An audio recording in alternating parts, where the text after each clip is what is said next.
Hello friends, welcome back to my channel. आज एक और वीडियो आपके साथ में शेयर करने के लिए आई हूँ। जो लोग फर्स्ट टाइम मेरी वीडियो को देख रहे हैं, मैं आपको बता देना चाहती हूँ, छोटी छोटी स्टोरीज, पैराग्राफ, ऐसे मैं आपके साथ शेयर करती रहती हूँ, जिनसे हम बहुत सारे न्यू वर्ड सीखते हैं, अपने वोकेबलरी को इम्प्रूव करते हैं। साथ ही जो भी ग्रामर दी जाती है, मैं कोशिश करती हूँ कि ईजी वे में आपको एक्सप्लेन कर सकूँ। सो यस, आज का हमारा टॉपिक होने वाला है माई फेवरेट बुक के ऊपर। इसमें जितने भी सेंटेंस मिलेंगे आपको, मोस्टली वो पास्ट टेंस के मिलेंगे या फिर एक्टिव पैसिव सेंटेंसेस जो होते हैं, उसका स्ट्रक्चर आपको देखने के लिए मिलने वाला है। स्टार्ट करते हैं रीडिंग और देखते हैं क्या है इसके अंदर। My favourite book is Panchatantra. My यानी कि मेरी, फेवरेट यानी कि मन पसंदीदा या पसंदीदा, दोनों ही आप बोल सकते हैं। बुक मीन्स किताब, इज मीन्स है, पंचतंत्र यानी कि मेरी पसंदीदा किताब पंचतंत्र है। इस तरीके से सिंपली आप बोल सकते हैं, ये हमारा प्रेजेंट का सिंपल सेंटेंस है। ठीक है। It is written by Vishnu Sharma. It is यह है, रिटन यानी कि लिखी गई। इसके साथ में जब थर्ड फॉर्म का यूज होता है तो वो हमारा पैसिव सेंटेंस हो जाता है। ठीक है। इट इज़ रिटन यानी कि लिखी गई है बाय विष्णु शर्मा, ये विष्णु शर्मा के द्वारा लिखी गई है। The book contains a collection of many stories. The book contains यानी कि इस बुक में है या इस बुक में शामिल है, दोनों आप बोल सकते हैं। कंटेन्स यानी कि इस बुक के अंदर है या इस बुक में शामिल है। Collection of many stories, collection यानी कि संग्रह, ऑफ मैनी स्टोरीज यानी कि बहुत सी कहानियों का संग्रह इस किताब में है या इस किताब में शामिल है। दोनों तरीके से आप सिंपली इसको बोल सकते हैं। The writer has tried to give the moral of life by the activity of animals. The writer यानी कि जो लेखक है, हैज़ ट्राइड उन्होंने कोशिश की है, टू गिव देने की, द मोरल नैतिकता को देने की, ऑफ लाइफ यानी कि जीवन के नैतिकता को देने की उन्होंने कोशिश की है। Bye the activity of animals, bye the activity of animals यानी कि उन्होंने जानवरों की गतिविधि द्वारा जीवन के मोरल को देने की कोशिश की है। सिंपल और ईजी है। I am very fond of reading story books. I am very fond यानी कि मुझे बहुत पसंद है या मुझे बहुत प्रिय है, ऑफ रीडिंग किताबों को पढ़ना, स्टोरी बुक्स यानी कि कहानी वाली जो किताबें होती हैं, कहानियों की जो किताबें होती हैं, मुझे उन्हें पढ़ना बहुत ज़्यादा पसंद है। एंड दे प्रोवाइड, और वो प्रोवाइड कराती हैं या प्रोवाइड करती हैं यानी कि हमें प्रदान करती हैं, हमें देती हैं, ऐसा भी आप बोल सकते हैं।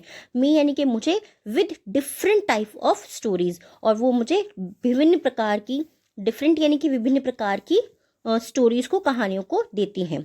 The story of stork and crane shows the presence of the mind. The story एक जो कहानी है, of stork and crane, stork यानी कि सारस और क्रेव की यानी कि सारस और केकड़े की जो कहानी है, शोज यानी कि वो दर्शाती है या वो दिखाती है, द प्रेजेंस ऑफ माइंड वो मन की उपस्थिति को दिखाती है। And intelligence of the crave, intelligence यानी कि बुद्धि को, ऑफ द क्रेव, क्रेव जो था वो जो केकड़ा था उसकी बुद्धि को दिखाती है। अगर आप लोगों ने ये स्टोरी नहीं पढ़ी है तो थोड़ी सी स्टोरी यहाँ पर दी हुई है, आपको इजीली वो समझ में आ जाएगी और बहुत ही अच्छी स्टोरी है। अगर नहीं पढ़ी तो प्लीज़ एक बार उसको ज़रूर पढ़िएगा। The stork could not search for his food. तो स्टार्क जो था, वो जो सारस था, वो अपना भोजन जो है उसको नहीं खोज सका। ठीक है। सर्च मीन्स होता है तलाश करना या खोजना। कुड यानी कि सका, नॉट यानी कि नहीं। तो the stork not could not search, वो अपना भोजन जो है नहीं खोज सका। वेन जब, ही बिकेम ओल्ड, जब वो बूढ़ा हो गया तब वो अपना भोजन नहीं खोज सका या वो उस स्थिति में नहीं था कि वो अपना भोजन खोज सके। एंड और देयरफॉर, इसीलिए, हैड मेड अ प्लान, उसने एक प्लान बनाया यानी कि उसने एक योजना बनाई। हैड मेड अ प्लान यानी कि उसने एक योजना बनाई। ये किस में हुआ, हमारा पास्ट टेंस के अंदर हो गया। ही स्टूड, वो खड़ा रहा। सेड, वो दुखी खड़ा रहा। एंड डिप्रेस्ड, और उदास खड़ा रहा। Near the pond, near means pass, the pond यानी कि तालाब के पास वो दुखी और उदास खड़ा रहा। एंड और व्हेन, जब, फिश एंड क्रेब आज the reason for his sadness, जब फिश यानी कि मछली ने और केकड़े ने आज यानी कि पूछा, द रीजन फॉर, उसका कारण पूछा उससे, फॉर हिज सैडनेस यानी कि उसके जो दुखी, वो जो था उसके दुखीपन का या उसके दुखी होने का कारण, जब सॉरी फिश ने यानी कि मछली ने और केकड़े ने पूछा, he made a fake story, उसने एक झूठी कहानी बनाई। फेक मीन्स क्या होता है, झूठी कहानी। ठीक है, झूठी कहानी उसने बनाई। दैट की the pond will be inhabited by people to grow crops. That, उसने झूठी कहानी बनाई कि क्या, जो तालाब है, will be inhabited, will be यानी कि ये होगा, इनहेबिटेड यानी कि बसने योग्य होगा, बाय पीपल लोगों के द्वारा, टू ग्रो क्रॉप्स यानी कि लोगों द्वारा वहाँ पर फसल उगाने योग्य ये जो तालाब है इनका ये हो जाएगा, ऐसा उसने बोला। ये हमारा फ्यूचर का सेंटेंस है यहाँ पे, क्योंकि विल का यूज़ हुआ है और विल के साथ में मोस्टली आपको बी देखने को मिलता है, मोस्टली सेंटेंस में, हर सेंटेंस में नहीं बट मोस्टली सेंटेंस में ऐसा होता है। All the fishes, frogs and crabs were convinced by his story. All the fishes, उसकी कहानी से सभी फिशेज। अब देखिए आप यहाँ पे देख सकते हैं, जब हम फिश का प्लूरल करते हैं तो फिश ही होता है। आप बोलेंगे कि मैम फिशेस क्यों लिखा है? फिशेस इसलिए लिखा है, जब वैरायटी फिश की होती है ना, कि अलग अलग प्रकार की फिशेस होती हैं, तब हम उसको फिशेस बोलेंगे ज़्यादा के लिए, प्लूरल बनाने के लिए। अगर एक ही तरीके की फिश है तो उसको हम प्लूरल में भी फिश बोलते हैं, ठीक है। तो सभी फिशेस, जो फ्रॉग्स थे, मेंढक थे, केकड़े थे, वो सब उसकी बात पर यकीन करने लगे, उससे वो कन्विंस्ड हो गए। बाय हिज स्टोरी, उसकी स्टोरी से वो कन्विंस्ड हो गए, यानी कि उसकी स्टोरीज पे उन्हें यकीन हो गया।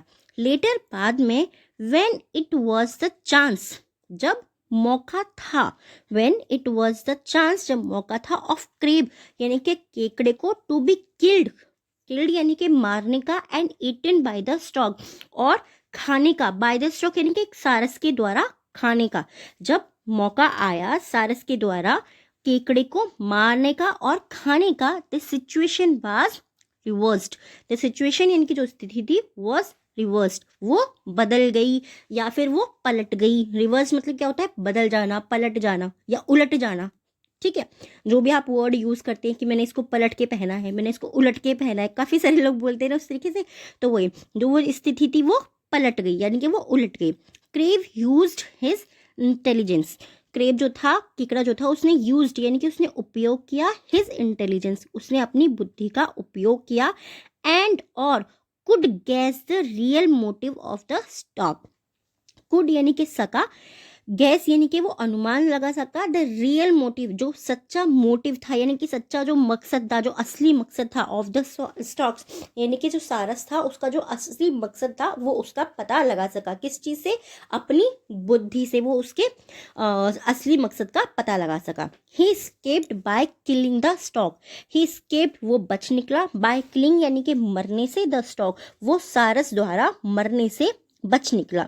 The book contains several stories like monkey and crocodile. The book contains यानी कि इस बुक में शामिल है, मैंने पहले ही बोला कि शामिल है, वर्ड बोलना ज़रूरी नहीं है। इस बुक में है बहुत सी कहानियाँ, आप ऐसे ही बोल सकते हैं कि इस बुक में कई कहानियाँ हैं, लाइक जैसे मंकी एंड क्रोकोडाइल, बंदर और मगरमच्छ की कहानी, या आप ऐसे ही बोल सकते हैं कि इस बुक में कई सारी कहानियाँ शामिल हैं, जैसे कि मंकी एंड क्रोकोडाइल यानी कि बंदर और मगरमच्छ की कहानी, एलिफेंट एंड माइस यानी कि हाथी और चूहे की कहानी, लॉयल मंगूस, लॉयल यानी कि वफादार नेवला, आपने ये ज़रूर पढ़ी होगी ना, वफादार नेवले वाली कहानी, हिंदी में भी है ये, इंग्लिश में भी है। अगर आपने नहीं पढ़ी है तो आप मुझे कमेंट करके बता सकते हैं, इस स्टोरी में आपके साथ में ज़रूर शेयर करूँगी, एक्सेट्रा। तो इस बुक में जो है ऐसी बहुत सी कहानियाँ हैं। There are many stories in the book, इस बुक में बहुत सी कहानियाँ हैं, एंड और दे फोकस और वो ध्यान केंद्रित करती हैं, on the quality like friendship, courage, intelligence, presence of mind and unity. और वो ध्यान केंद्रित करती हैं किसके गुणों पर? लाइक फ्रेंडशिप, वो दोस्ती, साहस, बुद्धि, मन की उपस्थिति और एकता के गुणों पर ध्यान केंद्रित करती हैं। देखिए क्या होता है, ये चीज़ मैं आपको पहले भी बोल चुकी हूँ कई बार, अभी भी मेरे पास कमेंट्स आते हैं कि मैम लंबे सेंटेंस है तो कैसे रीड करें। आपको एक ही काम करना है, सेंटेंस को थोड़ा थोड़ा करके रीड करिए, उसको समझिए, उसके बाद में वो अपने आप आपको दिखा देगा कि कैसे वो सेंटेंस जो है आपके सामने सीधे तरीके से आ गया। जैसे अभी हमने देखा ना, there are many stories in the book, there are many stories in the book यानी कि इस किताब में बहुत सी कहानियां हैं, एंड दे फोकस और वो ध्यान केंद्रित करती हैं, ऑन द क्वालिटी गुणों पर, लाइक जैसे कि फ्रेंडशिप यानी कि दोस्ती के, साहस के, बुद्धि के, मन की उपस्थिति के और एकता के गुणों पर ध्यान केंद्रित करती हैं। सिंपल इसी तरीके से। अब टाइम है हमारे 3 वर्ड्स का जिनसे आपको सेंटेंस बनाने हैं और कमेंट बॉक्स से लिखना है। फर्स्ट वर्ड हमारा इनहेबिटेड यानी कि बसने योग्य होना, कोई भी चीज़ बसने योग्य हो जाना, जहाँ पर लोग रह सके जा करके, ठीक है, इनहेबिटेड। सेकेंड वर्ड है लॉयल यानी कि वफादार। एंड थर्ड वर्ड है हमारा करेज यानी कि साहस। इन तीनों ही वर्ड्स आपको सेंटेंस बनाने हैं और कमेंट बॉक्स में लिखना है। आज के डिक्टेशन का फर्स्ट वर्ड है हमारा कलेक्शन, सेकेंड वर्ड है डिप्रेस्ड एंड थर्ड वर्ड है गेस।